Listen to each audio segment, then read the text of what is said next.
तो hi guys, स्वागत है आप सभी का ड्रैगन जेड एक्स चैनल पे। उम्मीद करता हूँ आप सभी लोग बढ़िया होंगे और आगे भी बढ़िया रहना। मैं एक न्यू सीरीज़ आज स्टार्ट करने वाला हूँ जो कि कल्टीवेशन और मार्शल आर्ट के ऊपर बेस्ड है। अगर ये वाली मांगवा आपको पसंद आई होगी तो कमेंट में पार्ट 2 ज़रूर लिखना। तो चलिए बिना किसी देरी के हम ये वाली मांगवा शुरू करते हैं। एपिसोड के शुरुआत में कोई कहता है एक नाइफ जो कि मेरे मदर फादर के मरने के बाद एक पहला हथियार है जो कि मेरे हाथों में है। जब मेरे मदर फादर ने ये नाइफ मुझे दिया था तब मैं बहुत छोटा था। फिर हमें दिखाया जाता है हमारा मेन कैरेक्टर को जो कि कहता है कि मेरी उम्र है 10 साल और मेरा बाप वो काम करता था मूर्तियाँ बनाने का। फिर हमारा मेन कैरेक्टर कहता है आखिरकार मैंने अपना टैलेंट का यूज़ करके और तेज़ दिमाग का यूज़ करके आखिरकार इस मूर्ति को बना ही लिया। फिर हमारा एमसी कहता है मैंने इस मूर्ति को बनाने में लगभग 10 साल लगा दिए। फिर कोई कहता है तुम्हें अभी से सतर्क रहना चाहिए। फिर वो हाथ बढ़ाते हुए कहता है तुम इस पूरी दुनिया में मेरे एक बेटे हो। फिर हमारे एमसी का फादर अपने एमसी के ऊपर हाथ रखते हुए कहता है इस दुनिया में बहुत ही बैड पीपल्स हैं तो तुम्हें हमेशा सावधान रहना चाहिए।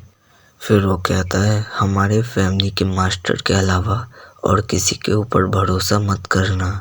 फिर हमारा एमसी कहता है ये एक महामारी थी जिसकी वजह से हमारे गांव के सारे लोग मर गए और जब मैं गांव में पहुंचा तब मुझे पता चला कि हमारे जो मास्टर थे वो भी 3 दिन पहले मर चुके थे। लेकिन जब मैं और मेरा फादर वहां पहुंचे ये सब हालत देखकर हमने फैसला किया कि हम माउंटेन में जाके रहेंगे। लेकिन फिर मैंने फैसला किया इन सब बारे में फादर को नहीं बताना चाहिए।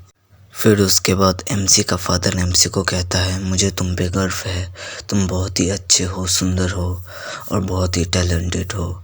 कभी भी किसी बुरे काम पे मत फंसना और हमेशा अच्छा रहना और हमेशा स्ट्रॉन्ग बने रहना। और यही थे एमसी के फादर का लास्ट वर्ड। तो उसके बाद ये सब सोचकर हमारा एमसी रोने लगता है और उसके आंसू गिरने लगते हैं उस मूर्ति के ऊपर। उसके बाद वो अपने फादर की मूर्ति को सीधा करता है और कहता है मेरे फादर की स्माइल बहुत ही ज़्यादा सुंदर थी। फिर एमसी कहता है मेरे फादर हमेशा खुश रहते थे तो फिर मुझे भी हमेशा खुश ही रहना चाहिए। फिर एमसी कहता है लेकिन मुझे अचानक से खालीपन क्यों महसूस हो रहा है। फिर वो थोड़ी देर सोचने के बाद कहता है अरे हाँ, अगर मैं इन्हें ऐसे ही छोड़ दूंगा तो फिर इन्हें भी तो खालीपन ही महसूस होगा। फिर वो कहीं जाने लगता है।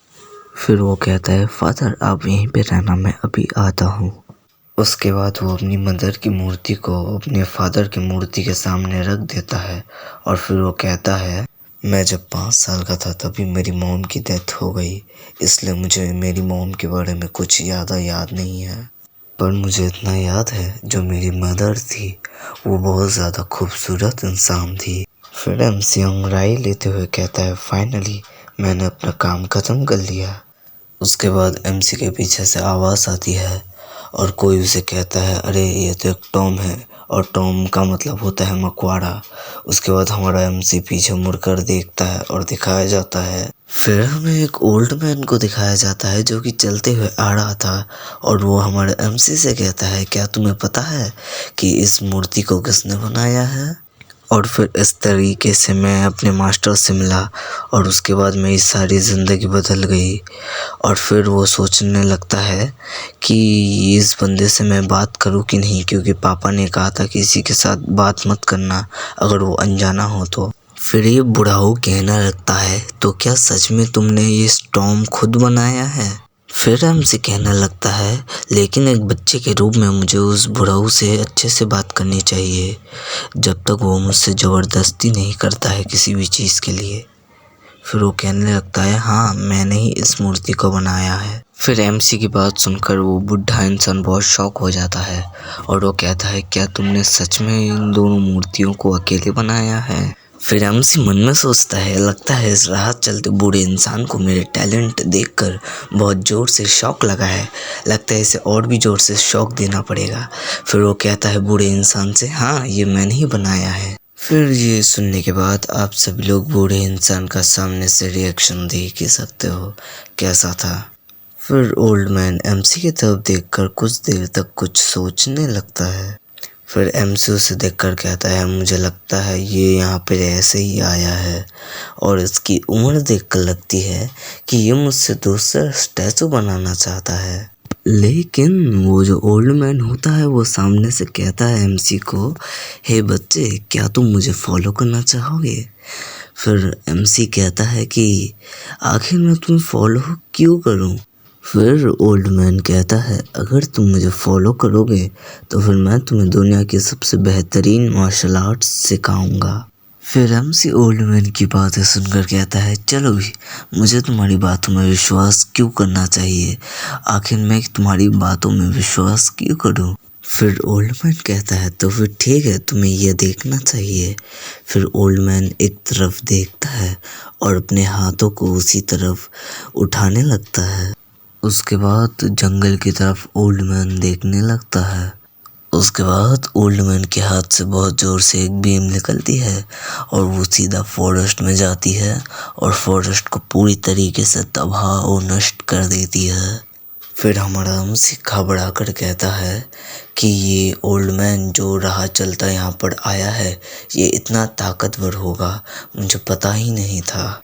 फिर ओल्ड मैन एमसी के पास आता है और वो कहता है, अब तुम ईमानदार रहना और तुम बताओ तुम्हें ये कैसा लगा, क्या तुम अब मुझसे सीखना चाहते हो? फिर एमसी कहने लगता है कि ये ओल्ड मैन देखने से ही बहुत ज़्यादा पावरफुल मार्शल आर्टिस्ट लगता है और मेरे पास रहने के लिए अब कोई घर भी नहीं है। तो फिर मैंने उस वक्त फ़ैसला किया कि अगर मैं इस ओल्ड मैन के साथ रहता हूँ तो मेरी लाइफ पहले से भी ज़्यादा बेहतर हो जाएगी। फिर एमसी उस ओल्ड मैन के पास हाथ आगे बढ़ाता है और कहता है कि तो ठीक है, मैं आपके साथ जाने के लिए तैयार हूँ। फिर एमसी कहता है कि मुझे बस एक स्टूपिड रीज़न चाहिए था, तो इसलिए मैंने उसके साथ जाने का फ़ैसला किया। फिर हमें बंदे को पानी में ट्रेनिंग करते हुए दिखाया जाता है और ये और कोई नहीं, हमारा एमसी होता है। और उसके बाद हमारे एमसी को पानी में प्रैक्टिस करते हुए दिखाया जाता है। और आप में से बहुत लोग सोच रहे होंगे कि ये बंदा पानी में क्यों प्रैक्टिस कर रहा है, तो आपकी जानकारी के लिए बता दूं, पानी में हमारी मूवमेंट्स स्लो हो जाती हैं बाहर के मुकाबले, तो वहाँ पर हमें ज़्यादा प्रेशर और ताकत लगाना पड़ता है, तो इसलिए वो यहाँ पर प्रैक्टिस कर रहा था। उसके बाद हमारी एमसी की आंखें ग्लो करने लगती हैं और फिर वो अपने हाथ के इशारे से कुछ बीम टाइप थ्रो करता है सामने की तरफ, और वो जो बीम होती है बहुत दूर जाकर धमाका करती है। मतलब समझो भाई, हमारा एमसी ओपी बन चुका है, ओपी। तो गाइस, इसी के साथ ये वाली चैप्टर यहीं पे ख़त्म होती है।